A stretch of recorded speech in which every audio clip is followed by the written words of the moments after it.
মাননীয় হ্যালো মাননীয় হ্যালো মাননীয় ধ্রুবদাস চ্যাটার্জি, আমাদের ব্রাহ্মণ কমিটির সভাপতি মহাশয় এবং আমার পুজো শিক্ষা গুরুকে প্রণাম জানিয়ে আপনার কাছে দুটো কথা বলছি। আমরা সনাতনী, আমরা সনাতন ধর্ম, আমরা পুজো আর্চা করে আমাদের জীবিকা অর্জন করি। আমাদের পুরোহিত আখ্যা দেওয়া হয়েছে। আমরা পুরোহিত গ্রহণের তরফ থেকে, সকল পুরোহিতগণের তরফ থেকে এটাই বলবো, স্বামী বিবেকানন্দ আমেরিকায় গিয়ে বলেছিলেন যে জল খেলে যেরকম সবার শরীরে একই কাজ করে, সেরকম ধর্ম তুমি যাকে ডাকবে সেভাবেই তোমার কাছে আসবে। সুতরাং উনি বলেছিলেন সব ধর্মই বড়।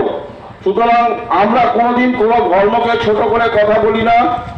আমরা ভগবানের কাছে প্রার্থনা করি আমাদের এই সনাতন ধর্ম যেন বড় হয়ে থাকে, কেউ আমাদের এভাবে অপমান না করে, আমাদের ধর্মকে ছোট না করে এবং আমাদের সনাতনীদের উপর অত্যাচার না করে।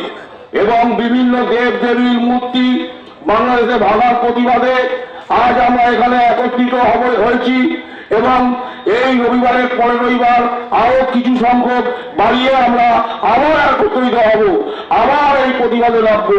আমরা চাই সনাতন ধর্ম রক্ষার জন্য আমরা বারবার বেরোবো।